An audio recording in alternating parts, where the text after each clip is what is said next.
평론을 지향합니다. 우상호 TV 위드 GL 시작하겠습니다. 반갑습니다.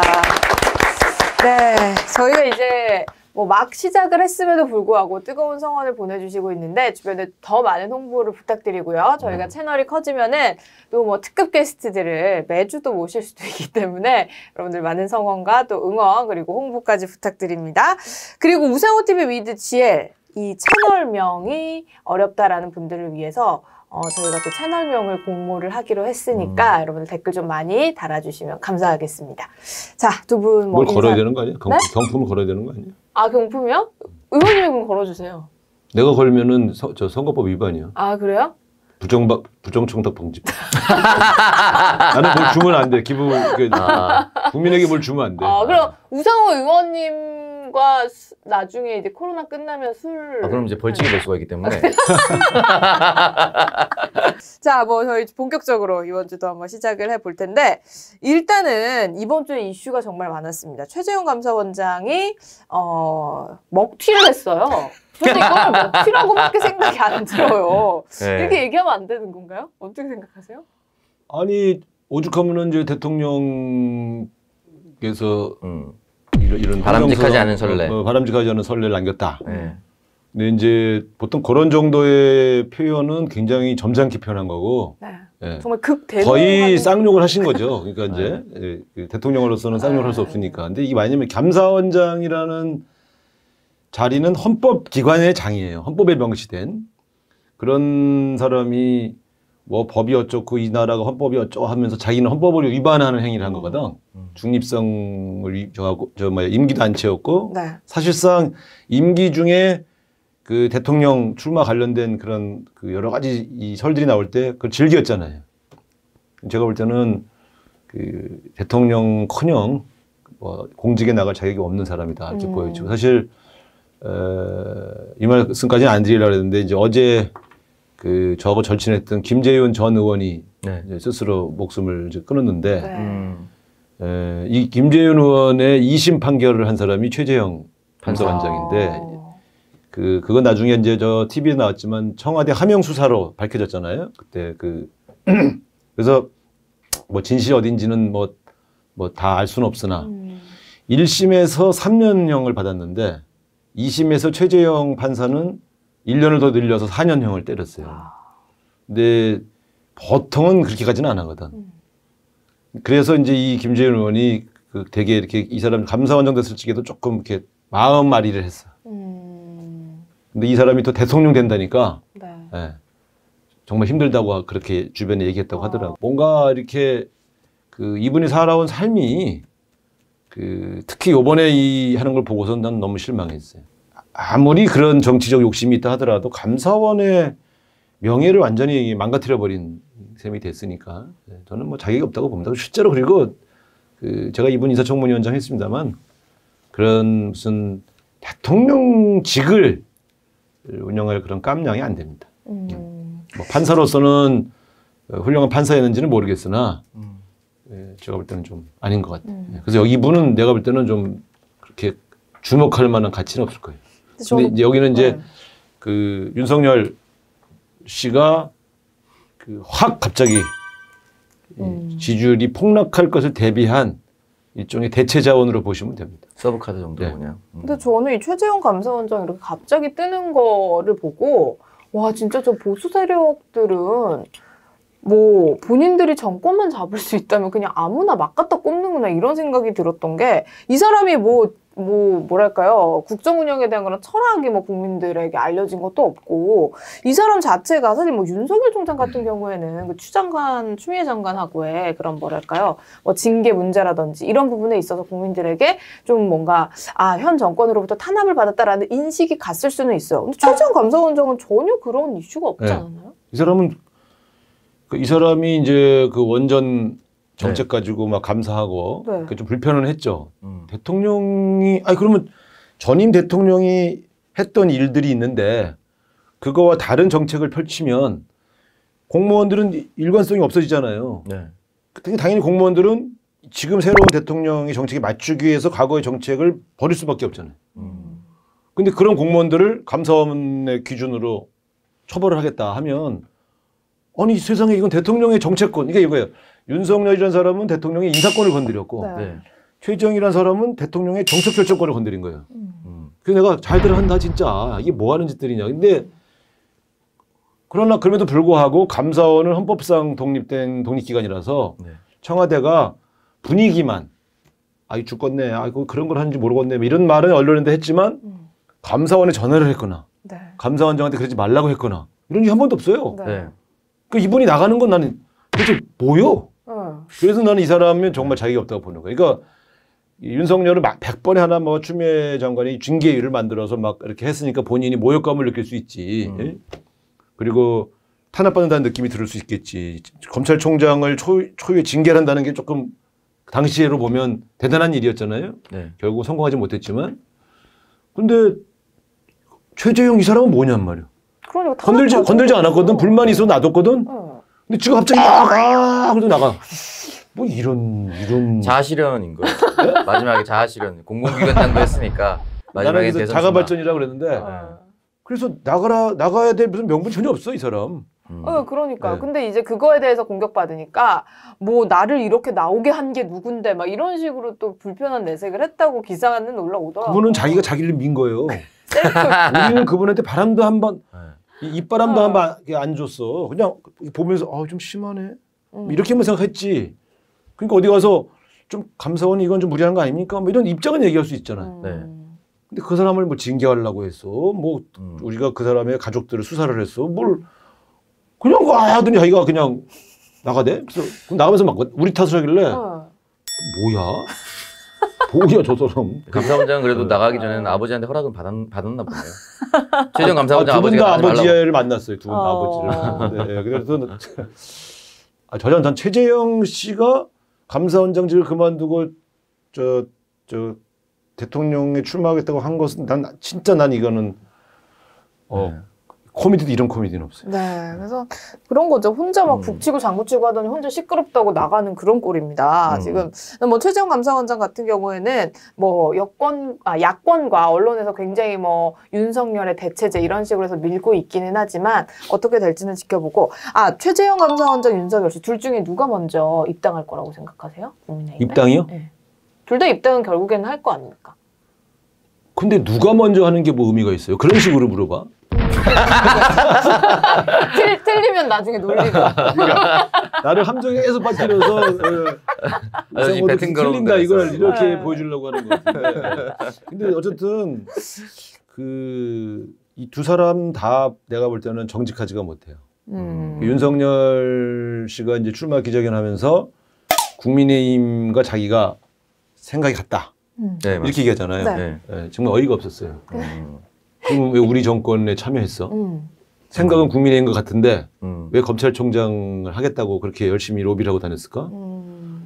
생각이 다르면, 철학이 다르면 네. 검사직은 할 수 있지만 검찰총장이라는 지휘부가 되면 안 되죠. 적어도 이 정권의 철학과 정신, 정책들을 동의한다는 전제하에서 기관장을 해야지. 최재형 감사원장도 그럼 마찬가지 아닌가요? 마찬가지죠. 그렇죠. 감사원장 내가 그 인사청문위원장을 한 걸 땅을 친다니까. 그때도 이분이 워낙 이렇게 굉장히 극보수적인 논리를 펴서 네. 제가 굉장히 당황했었어요. 그래서 우리 당 소속의 인사청문위원들이 수정 발언을 들으려고 수정 질문을 유도하면 수정 발언을 안 했고 국민의힘 소속 의원들이 이렇게 얘기를 하면 그분들 코드에 정말 잘 맞는 대답을 했어요. 근데 지금도 도대체 저런 사람을 왜 감사원장으로 추천했을까? 네. 제가 그건 묻고 싶어요. 누가 추천했는지. 추천하신 분은 빨리 자복을 하시기 바랍니다. 네. 왜 그런 분을 추천했는지를 네. 이실직고를 하시죠. 누가 추천했어요? 그걸 모르겠어요. 그건 좀 참 뼈아픈 일인 것 같아요. 윤석열 총장, 최재형 감사원장, 최근에 있던 반부패 비서관 등등 약간 국민들이 납득하지 못하는 결과들로 이어지는 경우가 좀 많아가지고 그 부분은 검증위원장 책임이 아니고 검증하기 전에 추천했던 사람들을 좀 찾아내서 반성을 받아야 됩니다. 윤석열 씨를 추천한 사람과 똑같은 사람인가요, 혹시? 걸릴 뻔했어. 알고 있어. 다릅니다. 네, 다른가요? 아 다릅니까? 네. 아 알겠습니다. 뭐 자아가 다르다 정도로. 슬프네요. 네, 알겠습니다. 네. 그래서 이제 뭐 또 최재형 감사원장에 이어서 29일 윤석열 씨가 윤봉길 기념관에서 떠들썩하게 대권 도전을 했는데 요거는 뭐 잠시 후에 자세하게 이야기를 나눠보도록 하고 일단은 뭐 정치 이슈에 대한 이야기들 오창석 시사평론가의 말부터 한번 시작을 해보겠습니다.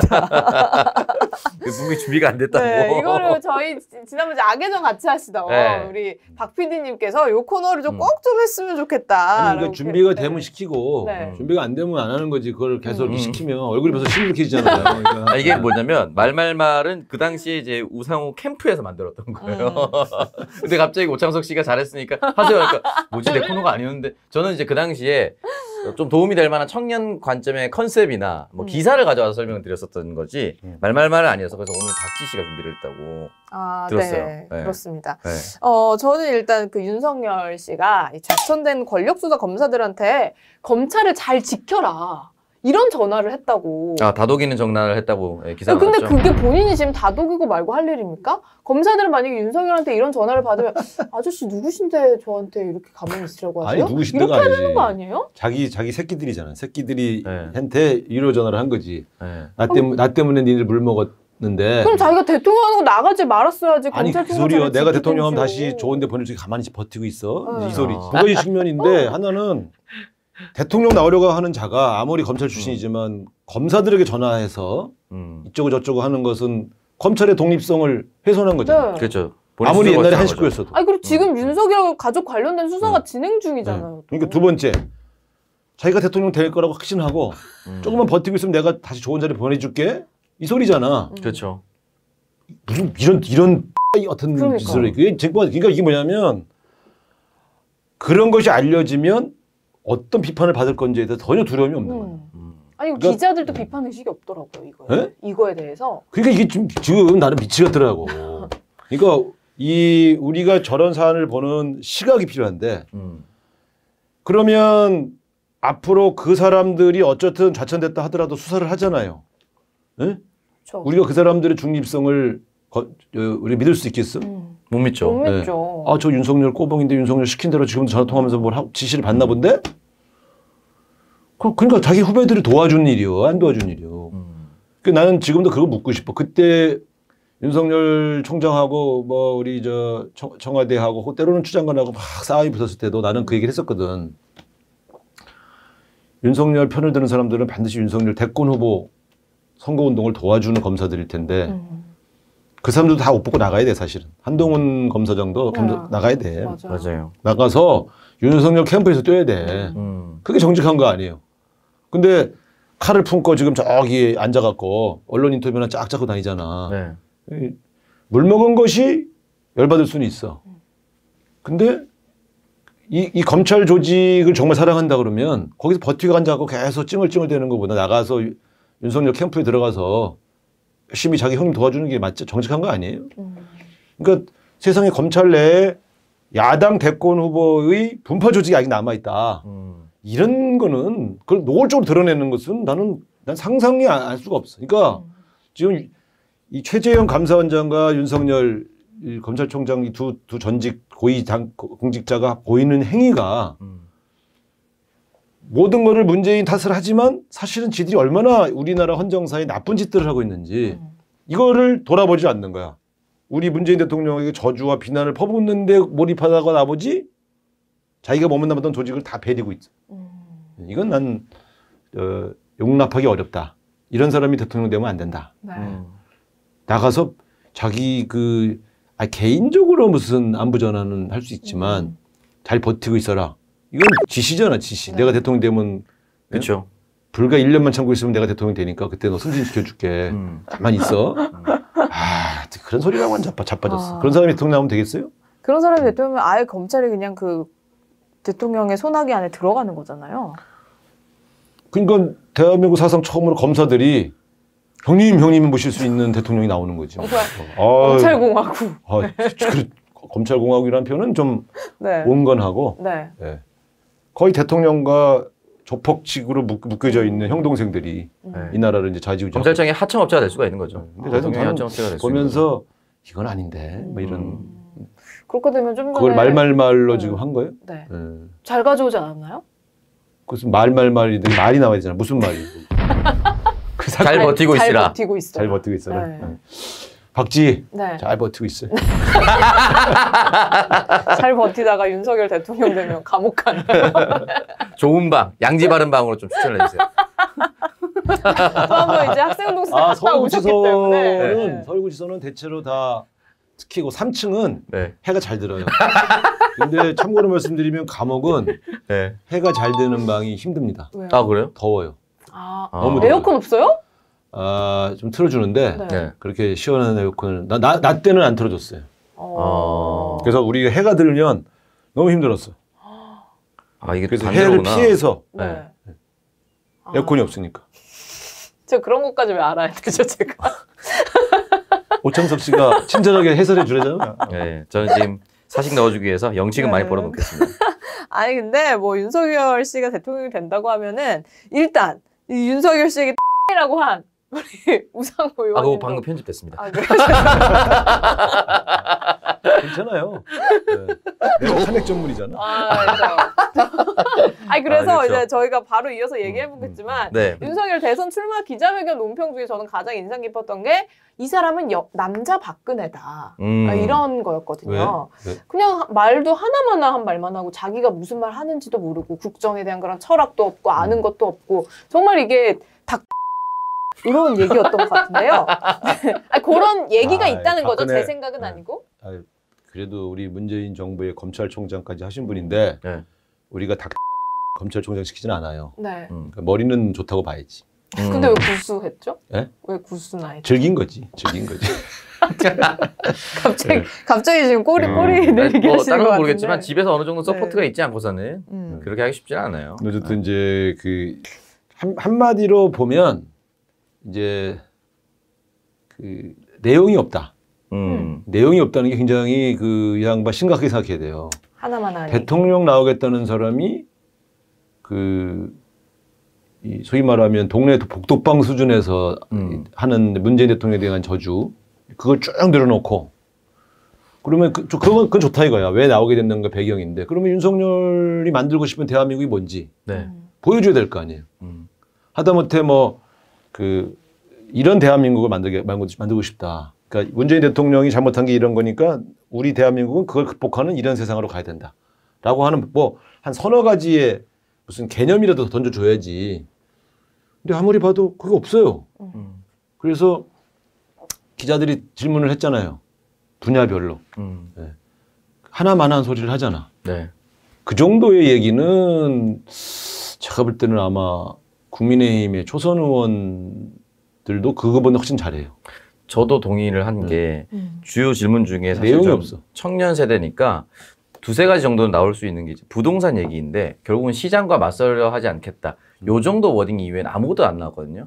근데 지금 윤석열 씨 같은 경우도 본인은 부인 김건희 씨와 결혼하고 지금의 집에 살고 있거든요. 그러니까 우리처럼 청약 통장을 만들어 봤거나 계속해서 납입했거나 10년 이상 납입했거나 이런 식으로 해서 부동산을 대출을 받아서 그걸 갚아보거나 이런 전력이 없습니다.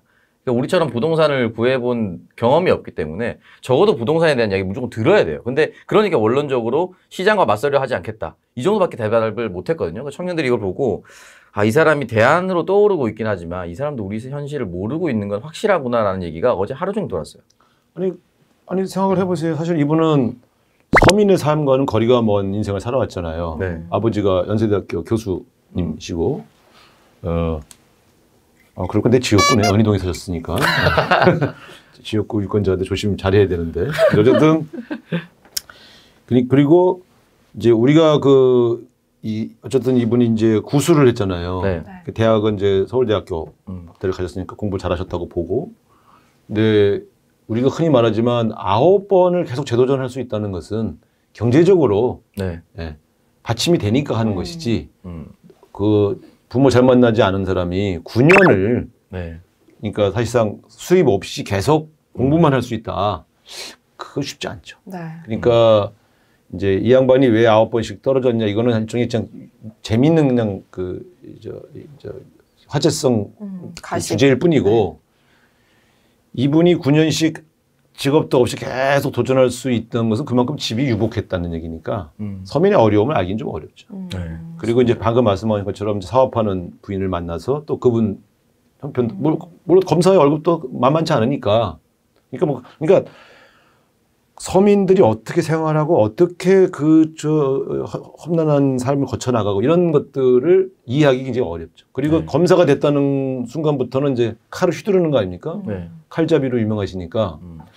그래서 저는 이분이 살아온 삶에서 볼 때 그 우리 국민들의 어려운 점, 뭐 이런 것들을 이해하고 그것에 대한 기본적인 가치관을 형성하기는 좀 어려웠을 거라고 보는 거죠. 그래서 이렇게 유복하게 살아오시면서 뭐 어쨌든 자기를 건드리는 거는 다 참을 수가 없는 그런 인성까지 소유하게 된 게 아닌가 싶은데 저는 진짜 심각한 거는 사실은 그 일본 문제 얘기할 때 질문을 했을 때 네. 이 양반 큰일 날 사람이네. 그러니까 외교에서 완전 문외한이구나. 그걸 느낀 게 바로 이 양반이 윤봉길 기념관에서 한 것은 이제 자기가 윤 씨 후손이라는 것을 보이려고 했겠죠 아마. 또 그런 강렬한 민족적 어떤 그런 이제 공간에서. 근데 거기서 일본 얘기를 그렇게 하면 안 되지. 일본과 맞서 싸웠던 윤봉길 기념관에서 대한민국이 일본과의 관계를 망쳤다라고 주장한 거잖아요. 네, 저 일본 사람인 줄 알았어요. 네. 근데 이게 좀 서로 사실관계를 선을 모르는 건데 네. 그러면 박근혜 대통령이 한일 위안부 합의를 하고 강제징용 배상 판결 때문에 소위 말하면 사법부하고 결탁을 했던 거잖아요. 그래서 이건 사법부에서 유죄 판결을 내린 거 아니에요. 강제징용 배상 판결 관련되어 있는 청와대하고의 협잡과. 그래서 내가 보면서 아니 박근혜 때 사실은 한일 간의 외교를 그런 식으로 풀려고 그러다 망친 건데 그래서 문재인 대통령 들어와서 이런 굴욕적인 협상이나 재판부의 정치적 접근을 바로잡은 건데 이게 잘못한 것이라고 지금 얘기한 거라고. 그래서 내가 보고 있다가 그럼 박근혜가 잘한 거란 말이야 그걸? 네? 일본의 굴욕적인 위안부 협상한 거랑 네? 대법원을 하게 협조 요청을 해서 강제징용 배상 판결을 못하고 미루도록 한 게 그게 잘했단 말인가? 그럼 이 사람에게 위안부들의 고통은 어떻게 된 일이고 강제징용됐던 우리 선조들의 고통은 어떻게 도와주겠다는 건지 생각을 없는 거예요. 근데 그걸 윤봉길 기념관에서 그 얘기를 하고 있다. 깜짝 놀랐어 제가. 그래서 이 사람 대통령 되면 큰일 나겠네. 그러면서 한 얘기가 그럼 어떻게 풀 거냐. 일본하고 정치 경제의 전체 전반적인 것을 일괄 빅딜을 하겠다고 하는 거잖아요. 그랜드 바겐. 그게 가능한가요, 근데? 불가능하죠. 일본이 우리에게 요구하고 있는 건 뭐냐면 선 위안부 협정 원상복귀 사과하고 무릎 꿇으라는 소리고 강제징용 우리가 하고 있는 여러 가지 그 대법원 판결이나 뭐 이런 문제 바로 잡으라는 거예요. 선 먼저 이거 먼저 하라는 거예요. 그랜드 바겐이 아니야. 그러니까 한일 정상회담을 안 해주잖아 지금. 네? 니네가 잘못을 했으니 그걸 인정하고 바로 잡으면 그때 만나줄게. 지금 일본이 이러고 있거든.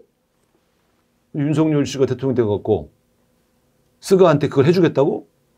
근데 이해가 안 가는 거예요. 지금 있는 이 한일 간의 국제사회의 엄정한 엄혹한 이 현실 관계. 그다음에 얘네들은 우리를 쳐서 자기 지지율을 올리는데 계속 활용하고 있거든. 아베 때부터. 진정한 의미 파트너십을 가지고 협상하려고 하질 않아요.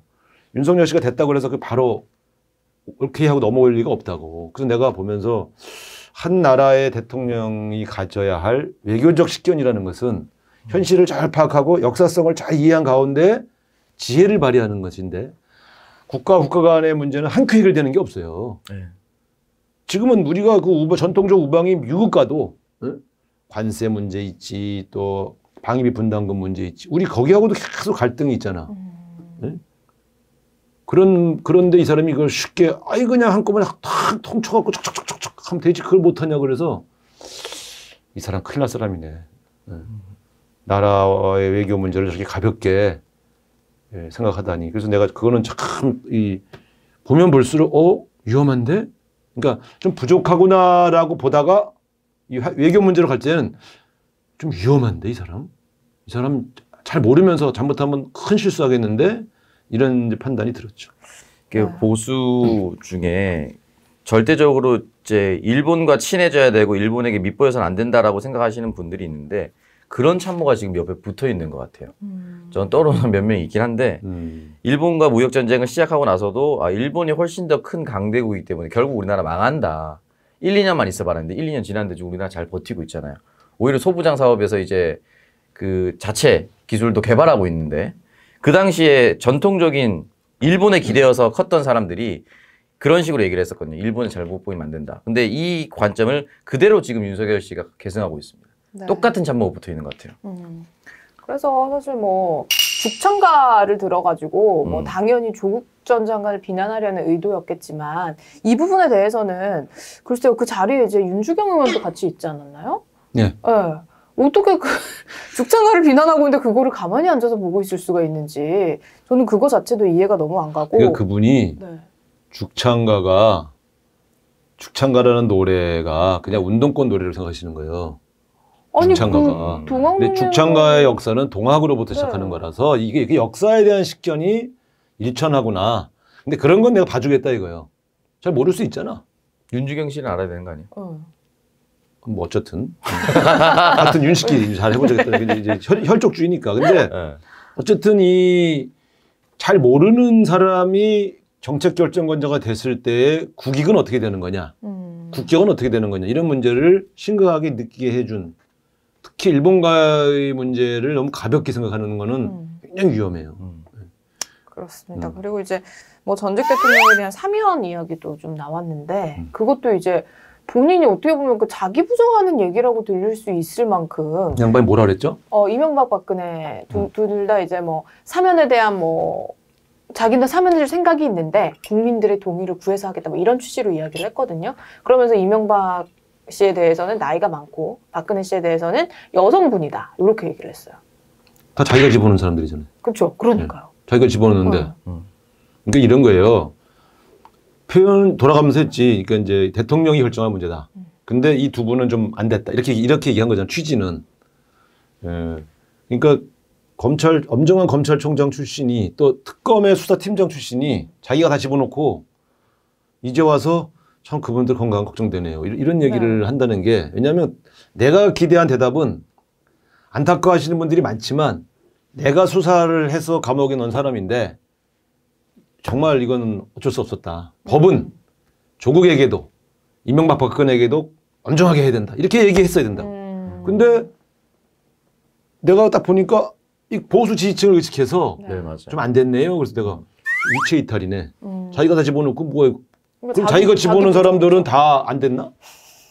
그럼 다 풀어줘야 되나? 그러니까 내가 볼 때 이게 모순이 걸린 거야. 근데 나 같으면 안타까워하시는 분이 많겠지만 법은 대통령에게도 보수적인 보수 대통령에게도 또 이 진보의 민정수석 법무장관에게도 똑같은 잣대로 엄정하게 해야 됩니다. 그럼 멋있잖아. 어쨌든. 맞아요. 근데 이게 완전히 줄을 섰지. 그 국민의힘과 생각이 같습니다. 요 발언하고 이 두 전직 대통령의 이 오랜 수감 생활에 대한 동정을 표시하는 거 이 두 가지로 나는 윤석열 씨 당신은 끝났다. 윤석열 다음이라는 게 사라져버렸다. 이재용에 대한 사면도 비슷한 입장이었거든요. 그래서 예. 그래서 본인 이제 공정과 상식을 추구하겠다라고 하면서도 그럼 이재용 봐주고 박근혜 봐주고 이명박 봐주는 게 과연 공정인가? 다 이 사람이 집어넣은 사람이에요. 네. 그러니까 나는 아니 자기가 다 집어넣어놓고 이제 와서 그러니까 마치 그 국민의힘 당원과 지지자들이 볼 땐 윤석열 씨가 집어넣은 게 아니구나. 저 사람 저렇게 얘기한 거 보니 이렇게 착각하게 만드는 효과가 있죠. 물론 그걸 노린 건 아니지만 윤석열 다음은 뭡니까? 엄정함이잖아요. 어쨌든 위장된 걸 할지라도 어우 조국 장관하고도 막 붙네. 추미애 장관하고도 붙네. 그것 때문에 인기가 올라갔잖아요. 근데 정작 이명박 박근혜 이재용에 대해서는 꼬리 내리는 발언을 했잖아. 그러니까 이게 이제 이 윤석열 다음이라는 것의 가치는 사라져버렸다. 그래서 데뷔작이 대표적이 돼버린 케이스. 앞으로 지지율이 계속 하락할 수밖에 없을 것이다. 이게 대표적이 되는 것도 굉장히 슬프네요. 아. 근데 막 알고 보니 어제 한 게 그나마 막 잘한 거였어. 앞으로 네. 행보를 보니까. 아니, 모르지. 이제 또 갑자기 또 기가 막힌 카드를 꺼낼지는 모르겠으나 과연. 어제 보니까 네. 없을 것 같은데요. 별로. 왜냐하면 지금 말한 것은 외교 안보의 문제가 있고요. 사면 문제는 어쨌든 본인이 수사를 했던 사람이니까 훨씬 정확한 얘기를 했어야 되는 거 아니에요? 네. 내가 보면서 아니 도대체 귀담아 들을 얘기가 없네. 문재인 대통령의 정권을 약탈 정권이라고 말한 그 표현만 남고 네. 이 나머지 얘기들에선 내가 귀담아 듣거나 배울 게 없어. 근데 이런 게 내가 무조건 이 사람이 저쪽으로 갔기 때문에 이런 게 아니라 예를 들어서 유승민 씨가 원내대표 할 때 그때 국회에서 연설하는 걸 내가 들었어요. 응? 그 사람이 연설을 들으면서 어떻게 저렇게 얘기할 수 있지? 이런 전율이 잘해서 내용이 네. 기존에 우리가 했던 보수의 얘기가 다른 거예요. 그 사람이 중부담 중복지 얘기를 하는데 복지 혜택을 늘려야 된다. 그러나 무한정 늘릴 수 없다. 응? 그러니까 뭐냐면 복지에 대해서 막 무조건 반대하는 그 한나라당의 정통 보수파에 대해서 충격을 주고 그건 뭐냐면 박근혜에 대한 공격이었어요. 복지를 왜 불원시하느냐. 필요하다. 따뜻한 보수가 필요하다. 이렇게 얘기해놓고 우리를 향해서는 증세 안 한다고 거짓말하지 마라. 증세 안 하고 어떻게 복지 혜택을 늘릴 수 있냐. 이거는 진보의 위선이다. 딱 이렇게 얘기하면서 중부담 중복지 얘기를 딱 하는데 딱 이러고 있다가 이야 저 말은 맞는데. 그러니까 뭐냐면 보수지만 들을 내용이 있는 거야. 구체적인 정책이 어떻게 나오느냐는 또 다른 능력의 문제지만 철학과 같이 있어서 그래서 내가 저 사람은 내가 좀 대화를 해봐야 되겠는데 이런 생각이 드는 거지. 그러니까 저는 그런 면에서 열려 있거든요. 가장 보수적인 지도자인 김종인 위원장하고도 제가 잘 지내잖아요. 우리 비대위원장이어서만이 아니라 들을 얘기가 있어요. 귀담아 들을 얘기. 다 들을 만한 건 아니죠, 근데. 그렇죠. 근데 김종인 비대위원장은 근데 윤석열 씨 예리한 구석이 있어. 근데 윤석열 씨의 이 회심의 작품일 거 아니야. 출마 선언인데. 그렇죠. 엄청 거기서는 거의 나는 뭐야? 도대체 무슨 소리를 하는 거야? 어떻게 했다는 거야? 도저히 나는 그래서 내가 그래서 좀 실망했어요. 제 친구들이 이제 부산에 많으니까 보수 지지자들이 많아요. 그럼에도 불구하고 이제 얘기를 많이 하는 편인데 제가 들었던 얘기는 사면에 대해서는 적어도 이준석만큼도 못하다. 이준석은 대구에서 탄핵은 정당하다고 질러버렸잖아요. 보수의 심장에서. 그 정도 패기도 없는 거예요. 본인이 했던 일을 정면으로 부정하면서 회피해 가려면서 그렇게 얼버무렸다는 것 자체가 부끄러운 거죠. 탄핵은 정당했다라고 그냥 본인도 얘기하고 그 후분 국민들에게 판단을 받겠다. 이렇게 해도 오해를 받지 않았을 텐데 완전 얼버무려버렸어요. 네. 그래서 근데 뭐 오늘 저희가 지금까지 뭐 여러 가지 이야기를 했지만 대부분 길 가는 사람들 붙잡고 어제 윤석열 대선 출마 기자회견 어땠어요? 이러면은 도리도리밖에 기억을 못 해요. 그것만 남아있거든요. 한국일보 너무 잔인해요. 740회 세였어요. 진짜? 네. 740회? 한국일보 기사를 냈는데 이거 나중에 혹시 삽입할 수 있으면 해주세요. 740회라고 세봤나 봐요, 기자가. 뭘 740회? 이렇게 도리도리를 740회 했다고. 1시간 동안에 740번을 돌리는 게 힘들 텐데. 이 정도면 거의 뭐 예전에 상무 돌렸던 분이나. 체면 거는 줄 알았다고. 740회면 진짜 많이 돌렸네. 네. 한번 시작해봐요. 일본에 아니, 지금 그러니까. 이게 못한다니까요. 그거 헤드스핀 돌린 사람도 740회 1분 동안 못 진짜 돌리는데. 그러면은 740회를 1시간 동안에 740회라는 거 아니에요? 네. 그러면은 60분 동안 10분에 740회. 74회? 네. 10분에 74회면 1분에 7.4회? 오, 많이 돌렸네. 매사한 대답할 때마다 한 번씩 돌아갔던 거예요. 무조건. 근데 이분이 원래 별명은 건들건들이거든. 걸을 때 뒷짐지고 이렇게 건들건들 걷잖아요. 맞아요. 늘 그런 영상이 있어요. 그러니까 이게 지금 이렇게 하면서 도리도리 하고 걸으면 도리도리 건들건들 야 이거 아주 히트인데 히트. 이런 캐릭터 나오면 네. 계속 고개를 돌리면서 건들건들 걷는 모습 나오면 이거 재밌겠다. 그런 인형 만들면 출시하면 대박 나거든요. 아니 그래서 이미 그런 인형 있잖아요. 옛날에 우리 차 앞에 그 강아지. 태양열 받으면 이렇게 계속 이렇게 걔는 뒷짐지고 건들건들 팔자로 걷진 않죠. 아니 그래서 뭐 어쨌든 요것도 있고 또 하나 이제 기억에 남은 게 엉덩이 탐정이었어. 그게 뭐예요? 엉덩이 탐정이라고 윤석열 씨의 그 페이스북 계정이 어제 잠깐 만들어졌다가 30분 만에 삭제가 됐는데 거기에 이제 뭐 윤석열의 특징에서 나름 친근하게 제작을 하려고 했던 것 같아. 첫 번째 특징 뭐 애처가, 뭐 두 번째 뭐 잔치국수를 좋아한다, 뭐 세 번째 뭐 어쩌고 저쩌고 이렇게 하고 마지막에는 엉덩이 탐정을 닮았다 이렇게 했는데 그 엉덩이 탐정이 아이들 그 동화책 나오는 캐릭터 얼굴이 나와요? 엉덩이로 돼 있어요. 근데 진짜 진짜? 닮았어요. 사진 좀 같이 삽입 좀 해주세요. 근데 저는 이거 엉덩이 탐정 보고 와, 저 엉덩이 탐정으로서 캐릭터 밀고 나오면 되게 친숙하고 괜찮다 생각을 한 게 약간 칼잡이, 사람 잡아넣는 그런 이미지가 강하잖아요. 닮았죠? 아이들 동화책에 이제 이렇게 재밌게. 그 엉덩이 탐정도 도리도리 하시나? 어울리네요. 네. 근데 어쨌든 그런 부분에 대해서 엉덩이 탐정이라고 한 거에 대해서 윤석열 씨가 굉장히 불쾌해서 그 계정을 삭제했다라는 소문도 지금 나오고 있어요. 그럼 본인이 올린 게 아니고 다른 네. 사람들이 올린. 그러니까 뭐 그 대변인실이라든지 뭐 홍보팀이 올렸겠죠. 또 그런 친숙할 부분에 텐데, 대해서. 괜찮을 텐데. 네. 이게 사실은 한쪽이 엄정한 캐릭터가 너무 세면 뭐 SNS 일쪽에는 좀 허물어줘야 되거든요. 근데 그게 이런 게 있더라고. 우리처럼 좀 이렇게 엄격하고 진지하게 살았던 사람들은 네. 그런 캐릭터 들이밀고 이걸 밀자 그러면 약간 불편해. 나도 받아들이셨잖아요. 근데. 네. 에? 많이 받아들이셨잖아요. 어떻게 대보려고 그냥 한 거지. 근데 네. 처음에는 네. 나 뭐였지? 그 이상한 인형 그거 뭐였지? 이렇게 주둥이 툭 튀어나온 거 뭐였나? 그거 나더러 밀어 그래서. 고라파도. 고라파도. 내가 고라파도라는 거예요. 네, 닮았다. 근데 그걸 딱 인형 갖다 주니까 너무 못생겼어. 그래서 내가 이거 내가 이 정도인가 근데 싶은데 똑같대. 뭐 내가 막 이런 모습이라. 그래서 근데 처음에 그걸 밀자고 할 때는 좀 서운하더라고. 알게 모르게 네. 좀 캐릭터가 잘생기고 재밌고 멋진 캐릭터를 가져오길 뭐 이렇게 바라죠. 좀 긍정적인 캐릭터를 가져오기를 은근히 바래. 왜냐면 이정재라고 하실 땐 좋아하셨거든요. 사실은 뭐 부캐 이정재 동대문 이정재. 좋아하진 않았지만 네. 은근히 즐기긴 했죠. 네. 내가 저렇게 말랐나? 근데 고라파도는 좀 심하지 않아? 근데 그게 본인들은 네. 그 엉덩이 탐정이라는 게 또 이제 이 사람이 엉덩이 탐정이라는 걸 몰랐을 거 아니에요. 모르죠. 아예 모르죠. 그러니까 이게 뭐야 하고 이제 봤을 거 아니야? 보니까 이렇게 되니까 이게 뭐야 이랬겠지. 근데 그걸 받아들일 줄 알아야지. 네. 대중 정치는 조금 망가져 줘도 네.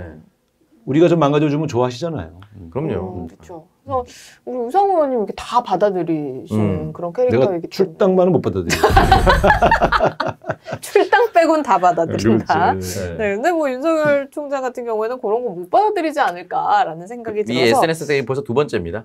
처음에 인스타그램 사태도 한 번 있었습니다. 그게 뭐죠? 인스타그램. 삭제했어요? 인스타그램도 윤석열 총장의 계정이라고 한번 올라왔다가 어. 바로 지워지고 아마 그것도 아마 윤석열 총장이 좀 보고 이제 싫다고 했던 것 같아요. 이게 하고 만들었다가 사라지고 이번에 페이스북 만들었다가 사라지고 혼선이 계속 있는 거죠. 네. 알겠습니다. 어쨌든 뭐 우리가 대변인 사태도 그렇고 대선 출마 기자회견에 대한 이제 전체적인 평을 한번 해봤잖아요. 네. 근데 사실은 몇 개 살짝 한 두세 개를 짚었지만 이 정도면 총체적 난국이에요. 나는 이 대통령으로 출마할 자격, 그 자질이 이 정도로는 너무 부족하다. 한마디로 말하면. 그래서 그 다음에 좀 준비해서 이렇게 내놨으면 좋겠고, 특히 정책과 비전이라는 게 정치에서 별 쓸모가 없어 보이지만 그걸 기본으로 깔고 정치 논쟁하는 거예요. 근데 이걸 기본으로 안 깔고 비판만 하면서 비난만 하면서 잘 돼보겠다 이런 사람 중에 잘 될 수 있는 사람이 없어요. 대한민국 국민이 대통령은 굉장히 검증을 심하게 합니다. 네. 그런 측면에서 이 정도 준비를 갖고 대통령 하겠다? 지지율 너무 믿고 너무 오만한 준비를 했다 이렇게 저는 봅니다. 네. 알겠습니다. 그러면은 뭐 윤석열 전 총장의 미래는 어떻게 예측하시는지 우스트라다무스 한번 해볼까요? 왜 여권 내에서 야권 내에서 윤석열 후보가 붕괴될 걸 대비해서 대책 카드들을 준비하겠어요. 자기들이 봐도 대통령감은 아니라고 보여지는 거예요. 인기도, 지지율, 오로지 인기도에 의지하여 기대고 있던 거죠. 네. 이 사람으로 정권교체가 가능하다고 판단했다가 지금 윤석열 씨의 지지율이 5%만 빠져도 이제는 대책 카드를 찾을 수밖에 없죠. 그러니까 근데 제가 볼 때 앞으로 이 사람의 지지율이 계속 올라갈 수 있는 모멘텀이 있을까 없을까를 주목해서 본 거예요. 제가 이 기자회견을. 네. 기존에 한 30% 초반, 20% 후반대의 지지율이 있다가 여기서 뭔가 꽝 보여줘서 괜찮은데? 라는 사람이 더 올라타면 이제 진짜 대세가 될 수 있거든. 근데 어제 보여준 거는 심지어 보수 지지층조차도 이렇게 표현하잖아요. 그 정도면 잘했다. 그 정도 처음인 것에 비해선 잘했다. 이렇게 얘기하잖아요. 네, 이준석 대표가 그렇게 잘했다는 말을 못 하는 거야. 자기들이 봐도. 원래 약간 어거지로 써야 되거든. 저 정도 뭐가 문제냐? 잘했지? 이렇게 얘기해 줘야 되는데 자기들도 양심상 잘했다는 말을 못 하니까 처음 한 것 치곤 잘했다. 네. 근데 처음 잘못한 사람이 두 번째 더 잘하기가 쉽진 않아요. 네, 왜냐면 처음에 모든 걸 다 보여주거든. 그런 면에서 한번 좀 지켜봐야 되겠지만 저는 예측컨대 지지율이 하락세로 돌 것이다. 그럼 뭐 최재형이 올라가나요? 윤석열 지지율이 빠지면 홍준표가 올라가나요? 어떻게 보세요? 이상한 질문을 해. 이런 게 바로 우리 시청자분들이 궁금해하는 겁니다. 정치를 무슨 주가를 빠져서 물어봐. 근데 그거 어떻게 알아요? 근데 나중에 그 주사위 같은 걸로 야바이 한번 해주세요. 이렇게. 그러니까. 근데 기본적으로 윤석열, 최재형은 같은 캐릭터잖아요. 네. 엄정한 법조인, 문재인 정부와 각을 세운 캐릭터 같잖아요. 그러니까 대체제일 수는 있지만 윤석열이라는 사람에서 희망을 뭐 찾지 못할 때 최재형으로 대체하기는 독립 캐릭터를 또 하기는 어렵죠. 물론 최재형은 개인 미담은 있어요. 네. 근데 그 개인 미담이 대권 후보로 밀 정도의 개인 미담이냐? 그런 건 아니지. 그러니까 여기서 실망하면 난 같이 빠진다고 보죠. 그렇죠. 개인 미담이 이제 교회를 열심히 다닌다. 그리고 아이를 뭐 입양해서 잘 키웠다. 세 번째 커피를 잘 탄다. 뭐 3개 정도인 것 같습니다. 네. 네. 그 정도도 괜찮은 미담이죠. 이게 대통령 되는데 좋은 미담인가요? 아니 그러니까 제가 말씀은 네. 그 정도의 미담은 보수에서 볼 때는 괜찮은 미담인데 네. 그런데 어쨌든 윤석열, 최재형은 같은 성격의 캐릭터라고 보시면 돼요. 정치 캐릭터가. 네. 그래서 그 같은 법조인, 검사, 판사 같은 법조인 출신인데다가 네. 문재인 대통령과 좀 각을 잡았다는 것. 하나는 인사로, 하나는 정책으로. 그래서 인기가 좀 있다. 그러나서는 뭐 없잖아요. 특별히 준비는 안 돼 있을 거고. 그러니까 저는 그래서 윤석열 후보의 지지율이 많이 떨어지면 보수 진영이 대혼란이 옵니다. 그러니까 굉장히 어려워지죠. 그러니까 저는 정무적으로도 우리는 윤석열 씨 지지율을 좀 떨어뜨릴 필요가 있어요. 네. 근데 저는 그럴 필요가 열심히 노력 안 해도 될 것 같아요. 왜냐면 어제 보니까 스스로 한 칼이 없어. 네. 칼제비가 칼이 없으면 한 칼 안 하면 별로 매력이 없잖아요. 저는 그 도리도리 건들건들로 끝난 거 아닌가 싶은데. 어제 기자회견을 보고 이제 여권 주자들보다는 야권 주자들이 굉장히 좋아했다라는 얘기도 있더라고요. 홍준표 후보가 제일 좋아했을 것 같아요. 그러니까요. 역시 저것밖에 안 되지. 뭐 아주 어제 본회의장 들어오는 표정이 밝더라고요. 이렇게 들어오시더라고요. 곧 나의 세상이 온다. 어제 의원실 회식했을 수도 있어요. 김종인 비대위원장은 헬스하느라고 출마 선언 못 봤다고. 네. 야 그거는 정말 제대로 맥이네요. 야, 아니 그 어른이 깜짝 놀랐어요. 그 어른이 의외로 펀치가 세요. 네. 깜짝 놀랐어요. 만나 조만간 한번 뵈야 되겠네. 그 트레드밀에 가치도 없는 기자회견. 트레드밀 하면서 볼 수도 있잖아요. 그럼요. 알겠습니다. 자, 그리고 여당 얘기 잠깐 해보면은, 여당이 이제 지금 일단 뭐, 이광재, 정세균, 이 두 분이 단일화. 네, 단일화를 할 걸로 보여져요. 네. 요거에 대해서는 일단 어떻게 평가하세요? 좀 뜬금없다라는 얘기도 있는데. 아니, 그 뭐 큰 효과는 없겠지만, 네. 그래도 지금은 뭐냐면 이런 거예요. 지금 우리 여당의 소위 경선에서 네. 이재명 지사는 당연히 1차에서 50%를 얻어서 결선 투표 가지 직행하겠다. 않는 전략을 필 거 아닙니까? 네. 그러니까 세력을 더 크게 묶어야 되는 거죠. 자, 그럼 나머지 2, 3, 4, 5, 6, 7, 8, 9의 목표는 어떤 형태로든 결선 투표를 가야 돼요. 그러면 결선 투표를 가려면 반 이재명 연합이 이루어져야지. 그렇잖아요. 근데 지금은 반 이재명 연합을 할 이유가 없는 게 6인으로 압축되는 예비 경선 단계이기 때문에 네. 일단 6위 안에 드는 게 목표잖아요. 네. 그러면 이 나머지 2, 3, 4, 5, 6위에 들어가시는 분들의 목표는 뭐겠어요? 본 후보가 2등이 돼서 네. 결선 투표에 나가는.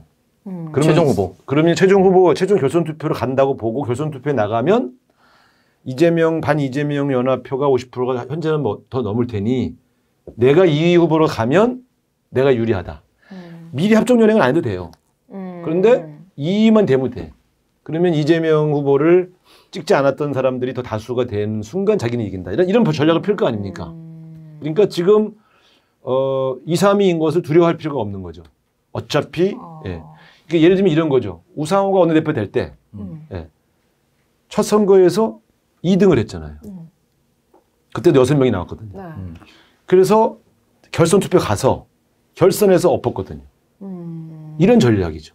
예. 그러니까 그래서 이제 이게 가만히 보면 요게 이제 우리 당의 흥행이 될 가능 요소가 가능한 거죠. 그래서 결선 투표로 가면 흥행이 될 겁니다. 그러니까 이재명과 비재명이라고 부르면 되겠네요. 이재명이 마지막까지 알 수 없다. 요게 이제 흥행 요소. 그러니까 이제 지금 이광재, 정세균 사실 잘 지금 정세균 후보가 당 대표할 때 네. 이광재 의원이 강원도 도지사로 나와서 도지사 당선됐잖아요. 네. 그때부터 인연이 있어요. 두 분의 친분이. 예. 그리고 어차피 범친노였으니까 그런 게 있고 정책과 비전을 중시하는 정치 스타일도 유사하고 계속 두 분이 만나왔거든요. 그래서 두 분의 결합은 자연스러운 거예요. 사람들은 이 두 분의 관계를 모르니까 이게 뭐지? 이렇게 생각하실지 네. 모르지만 그러니까 이 정세균 후보와 이광재 지사의 뭐랄까요? 이 모집단이 훨씬 더 유사성이 있어요. 그렇게 보시면 돼. 그러니까 이 두 분은 등록 전 단일화를 한 게 아니잖아. 등록 후 단일화잖아. 일정한 승부를 본 다음에 거기서 더 앞서신 분에게 후보가 되는 그런 게임을 하고 어차피 7월 5일부터 하면 7월 11일 날 예비 경선이 끝나니까 네. 일주일. 그런 측면에서 본다면 이제 몰아주기이긴 한데 그 일정한 기간은 뛰는 거지. 그렇게 보시면 돼. 그러니까 그 정도는 굉장히 가벼운 합종 연행입니다. 예. 자, 그래서 뭐 여당 대선 후보 얘기로 다시 돌아오면은 지금 제가 이게 의원님 하셨던 얘기가 생각이 나요. 총선 때 전체 표 득표수를 계산을 해보면은 우리가 180석을 다 가져올 만큼 그렇게 많은 표를 받지 못했다. 전체 득표수를 계산을 해봤을 때. 그러니까 이런 거예요. 제가 열린민주당과의 통합을 부르짖고 네. 정의당하고도 사이좋게 지내야 된다는 얘기를 하는 이유는 지난번 대선 총선을 내가 얘기를 드리면 이런 거예요. 제가 원내대표로 있을 때 탄핵이 완성되고 그다음에 대선으로 갔잖아요. 5월 달에. 그러니까 이거는 당시 그 당은 완전히 멸망 상황으로 갔잖아요. 그런데 그때도 문재인 대통령이 받은 총 득표는 전체 유권자, 투표에 참여한 유권자의 41% 받고 대통령 되신 거예요. 그렇게 적었었나요? 60%가 문재인 안 찍었어요. 그러니까 안철수, 홍준표 이 사람들이 합의도 보면 많았어요. 착시가 있는데 우리는 과반수 득표제가 결선 득표제가 없잖아요. 네. 다수 득표제잖아요. 다수 득표한 사람이 무조건 당선되는 구조. 네. 대통령, 국회의원이 착각을 한다고. 대한민국은 여전히 보수가 다수인 사회예요. 진보가 다수인 사회가 아니에요. 근데 그 시기에 보수가 심판을 받는 선거를 몇 번 치르고 그러다 보니까 우리가 몇 번 이긴 것이지. 전체 총 득표수를 보면 이번에 180석을 얻은 총선도요. 네. 제가 한번 말씀드릴게요. 사람들이 좀 착시가 있어. 정당 득표는 네. 미래한국당이 33.8%, 네. 더불어민주당이 33.4%예요.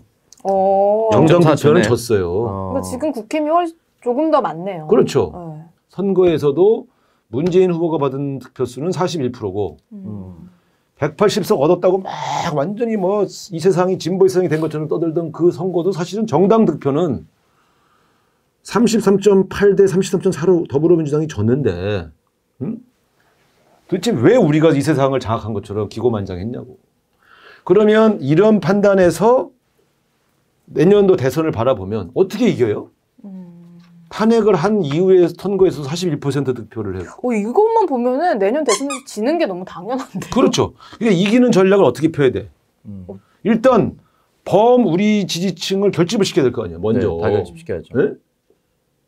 선 지지층 결집, 후 중도층 공략. 이게 선거의 기본이에요. 근데 네. 그래서 내가 열린민주당과 통합을 해야 된다. 아니 이렇게 다 끌어모아도 40%대를 못 만드는데 아무리 봐도 내년에는 1대1 대결이 갈 가능성이 크잖아요. 그렇죠. 그러면 어떻게 이겨요? 그럼 싹싹 끌어모아야 돼. 그러면 그래도 잠재적 우리 편이라고 생각하는 열린민주당 거기가 뭐 조국 수호자가 많고 어쩌고 뭐 이런 거 따질 때가 아니야. 이번 서울시장 선거 때 보세요. 박영순 후보가 저렇게 칠 게임은 아니에요. 맞아요. 내가 그 왜 경선 후보임에도 불구하고 통합을 주장했겠어요. 우리 당은 항상 전통적으로 우리 당, 그다음에 우리의 우당 이거는 먼저 결집을 다 하고 그다음에 정당은 정의당을 찍고 후보는 우리를 찍어주는 진보 지지층까지 결집을 했을 때 이겼어요. 이 기본 구조를 놓치고 가면 매 모든 선거에서 100% 칩니다. 그러니까 이번 서울시장 선거에서는 열린민주당 지지층도 다 안 찍었어요. 박영선 후보를. 투표 안 하신 분도 많아. 네. 정의당 지지층 현격히 안 찍었어요. 그러니까 27%, 8%의 득표율이 나오는 거예요. 이분들까지 다 싹싹싹 끌어모아서 보세요. 정의당 지지층이 지금 5, 6%. 열린민주당 지지층이 5, 6% 아니에요. 합하면 이게 12%예요. 11%. 이 11%의 지지층을 포기하고 어떻게 선거를 이겨요? 그러면 우리가 얻는 득표는 30%대밖에 안 돼. 다 끌어모아봤자. 이걸로는 대선을 못 이겨요. 여기까지 다 끌어모아 놓으면 40%, 30% 후반의 지지를 결집해 놓을 수 있죠. 그리고 나서 중도 10% 싸움을 해야지.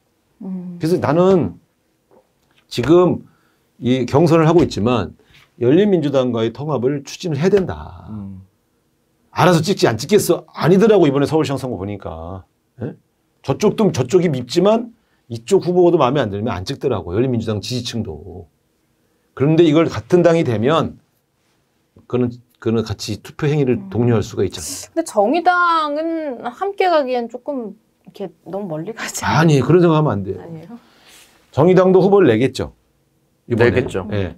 그런데 또 설사 그 후보가 통해서 정의당의 정책을 막 선전하고 하는 건 필요한 일이죠. 정의당이 진보적 정책을 견인해 주는 게 우리에게도 도움이 돼요. 근데 이걸 갈등 관계로 보시면 안 돼. 정의당이 따로 쓰기 위해서 노력하는 것은 절대 우리에게 불리한 게 아니에요. 정치에서.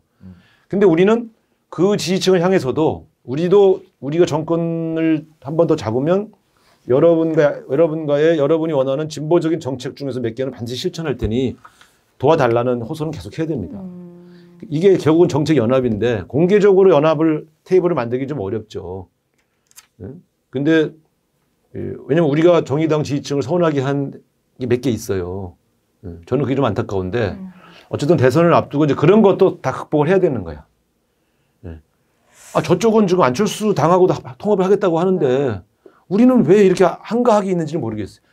우리 쪽이 대선에서 덜 절실해요.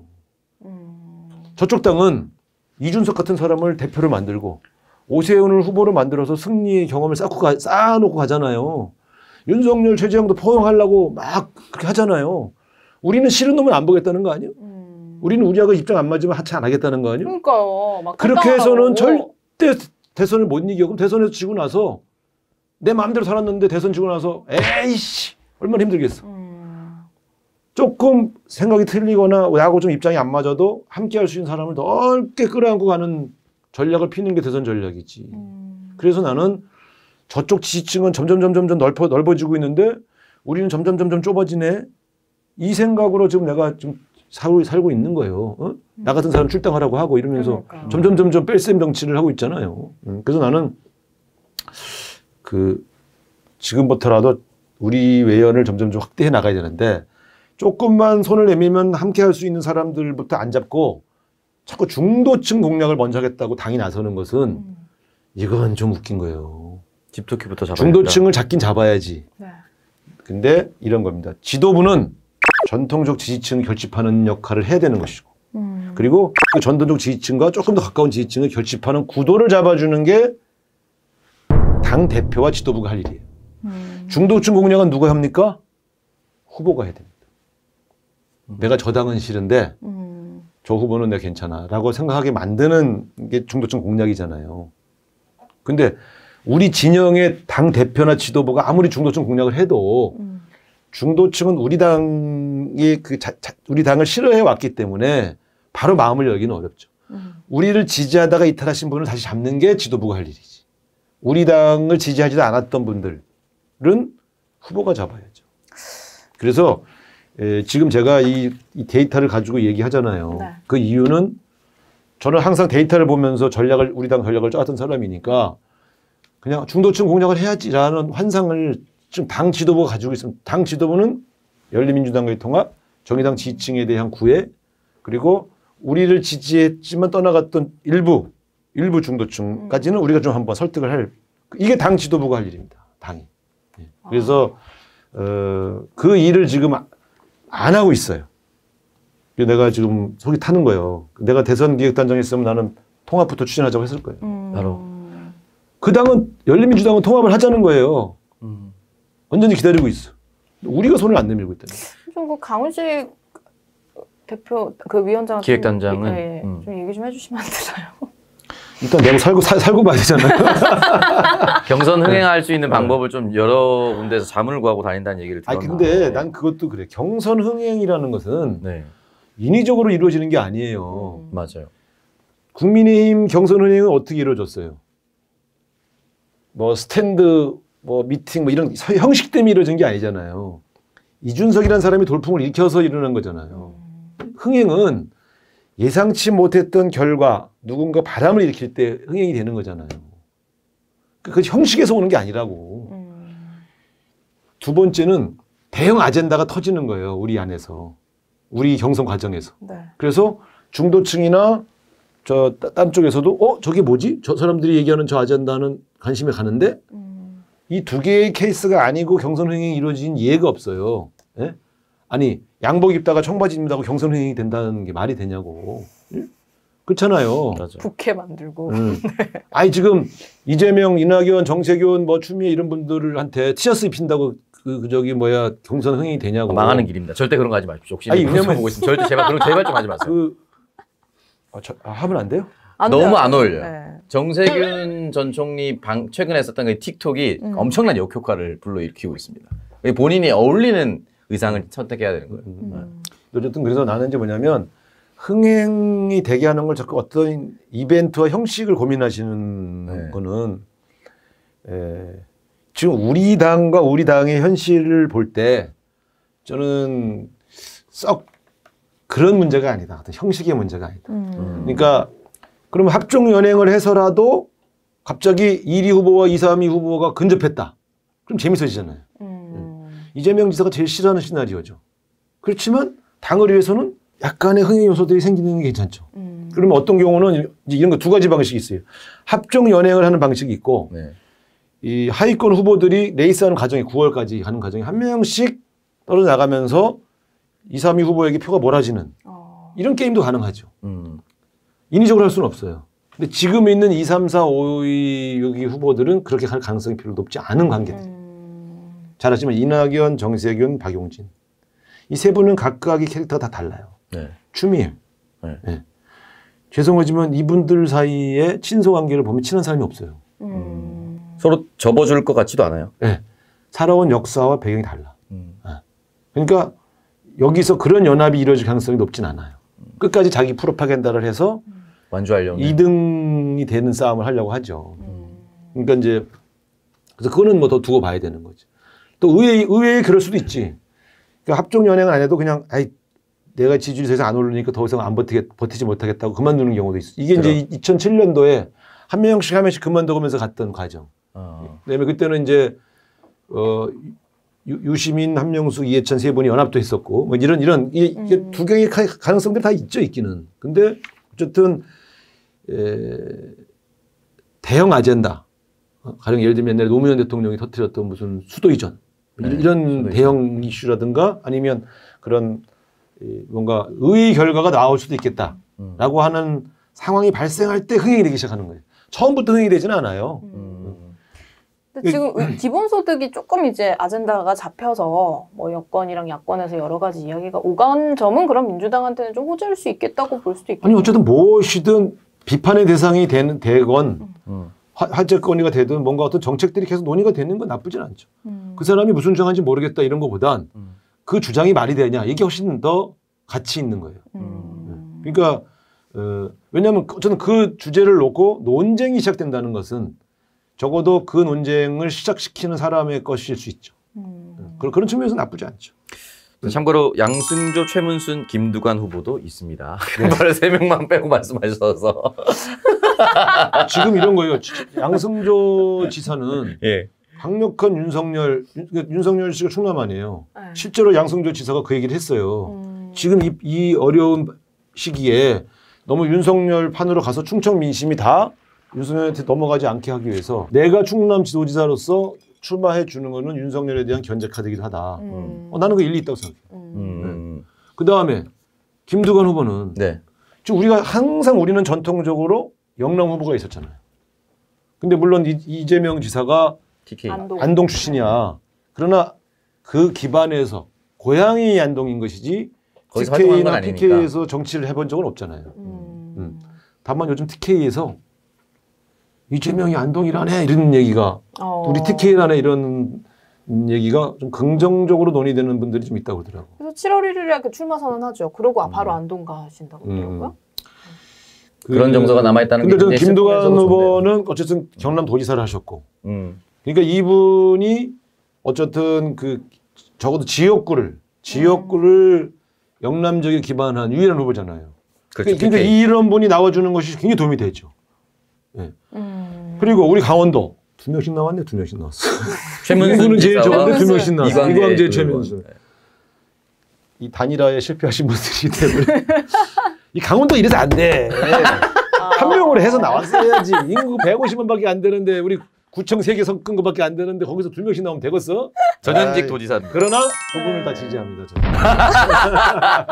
강원도 천원 출신이기 때문에 제가. 그럼 어쨌든 마무리를 해보면은 지금 타임라인상 대선 경선이 먼저 시작됐기 때문에 경선 중간에 합당이 갑자기 시도되진 않을 거 아니에요. 그럼 경선이 끝나고 나서라도 합당은 바로 시작돼야 된다라는 말씀이신 거죠. 네, 저는 뭐 시점은 언제지 모르지만 그 불씨를 던져놔야 된다. 던져놔야 된다. 아, 네. 알겠습니다. 이거 그래서 꼭 해야 지금 됩니다. 이거는 선택의 여지가 없어요. 데이터를 보면 지금 만약에 열린민주당을 지지하는 5%에서 7%가 예? 이대로 방치를 하면 어떻게 대선을 이겨요? 통합한 세력을 같이 가야지. 자꾸 이제 뭐 그 당이 워낙 조국을 세게 지지했으니까 부담된다 뭐 이런 얘기하는 사람도 있는데 지금 그런 거 따질 때가 아니에요. 세력이 중요하지. 좀 뭐 이미지 고민하다가 세력을 잃어버리면 100% 지는데. 어쨌든 나는 그렇게 생각합니다. 네. 알겠습니다. 그래서 뭐 이제 7월 11일에 이제 컷오프해서 이제 6명이 발표가 되는 거죠. 네, 맞습니다. 그렇게 돼서 진행이 되면 민주당이 먼저 이제 대선 관련해가지고 레이스가 시작이 됐다라고 볼 수 있을 것 같고 지금 뭐 저쪽 국민의힘에서는 경선 일정을 좀 앞당겨야 되냐 뭐 이런 얘기가 또 나오다가 들어간 것 같더라고요. 그런 부분에 있어서는 좀 민주당을 또 의식하고 있는 게 아닌가라는 생각이 그게 아니고 들고. 이런 네. 거예요. 마치 이제 우리 지난번 우리 당도 네. 서울시장 경선 일정을 계속 미룰 수밖에 없잖아요. 왜냐하면 출마 선언하는 게 우선것밖에 없는데 네. 박영선 장관을 출마시키려면 장관직을 그만두고 나오는 시간을 벌어줘야 될 거 아니에요. 그래서 경선을 늦췄잖아요. 네. 결과적으로는 패착이죠. 박영선 장관이 좀 일찍 그만두셨어야지. 욕심이야. 그러니까 그런 측면에서 보면 경선을 뒤로 미루는 게 유리하다는 것은 절대 아니에요. 지난번 대선, 그러니까 지난번 17년 탄핵 선거. 2017년 선거를 뺀 네. 나머지 2012년. 선거의 모든 선거는 먼저 선출된 후보가 있는 곳에서 선거를 이겼어요. 네. 그래서 대선은 뒤에 하는 게 유리하다는 가설은 성립이 안 됩니다. 그리고 사실 국회의원 선거도요. 늦게 공천한 쪽이 항상 불리해요. 사람 만나고 다니는 시간이 없잖아. 제가 좀 늦게 공천 받아가지고. 아, 그렇구나. 그래서 그러셨구나. 그것 때문에. 그래서 졌어? 네. 항상 많은 낙선자들이 이렇게 얘기합니다. 일주일만 더 있었어도. 일주일만 더 있어서 더 크게 일주일만 졌을 더 텐데. 있었다고 해서 결코 당선되지 않습니다. 오빠 저번 나간 지역구 지금 이미 공천해주면 안 됩니까? 저는 뭐 말씀드리지만 더블 스코어였기 때문에 일주일이든 한 달이든 아무 의미가 없었어요. 아니 한 달 정도는 의미가 있어. 한 달 정도는. 그 인지도가 너무 낮으니까. 근데 저 당도 윤석열, 최재형이 입당해 줘야 레이스를 시작할 거 아니에요. 네. 그러니까 입당 일자를 결정해 주지 않는 한 경선 일정을 먼저 정할 수가 없잖아요. 그러니까 이준석 대표는 암시를 주면서 언제까지 들어와야만 된다 이렇게 협박할 생각도 있는 모양인데 뭐 경선버스 출발한다고. 윤석열 후보가 그런 협박에 넘어갈 사람이 아니죠. 그러니까 뭔가 물밑에서 대화를 하겠죠. 근데 윤석열이란 분은 한 달 정도는 조금 자기 프로파간다 하는 시간을 갖고 싶은 거잖아요. 전국을 다닐 겁니다. 전국 다니면서 국민의힘 네. 입당에 대한 의견을 국민들에게 듣겠다고 하더라고요. 아니 국민의힘과 생각이 같다며. 근데 뭘 들어? 그렇게 말한 게 이미 입당 선언이에요. 그건 뭐 말할 것도 정치에서는 그거는 네. 그러니까 그게 웃긴 얘기라니까. 그냥 전국을 다니면서 자기의 시간을 갖고 싶다는 거지. 조직 만들고 싶다는 그러면 최재형 감사원장은 지금 그만두자마자 정치 행보한 거에 대한 비난이 쏟아졌잖아요. 네. 시간이 필요하잖아요. 이분은 네. 더 있어야 되잖아요. 네.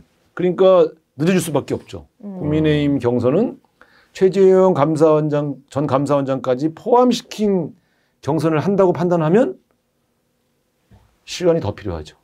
그래서 조금 더 미뤄질 가능성이 있죠. 네. 그래서 민주당 같은 경우는 경선이 미뤄지지 않은 거 너무나 다행이다라는 생각이 들고 그 부분에 대해서 뭐 이제 맞아요. 9월에 후보가 확정이 되면 또 후보의 개인기를 보여준다든지 이런 시간들이 좀 더 많이 확보가 될 수 있게 돼서 그것 또한 당이라고 생각이 듭니다.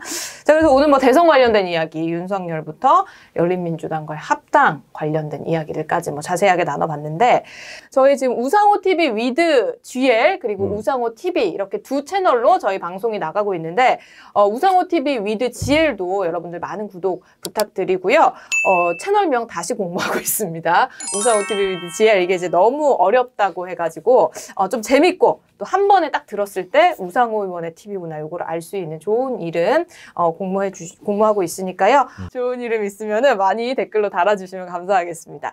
자, 오늘 이렇게 좀 이슈 정리해 보고요. 저희는 다음 시간에 그러면 품격 있는 이 타골 장인과 함께 품격 있는 방송으로 다시 돌아오도록 하겠습니다. 여러분 구독, 좋아요, 알람 설정 잊지 마시고요. 저희는 다음 주에 뵐게요. 고맙습니다. 그렇습니다.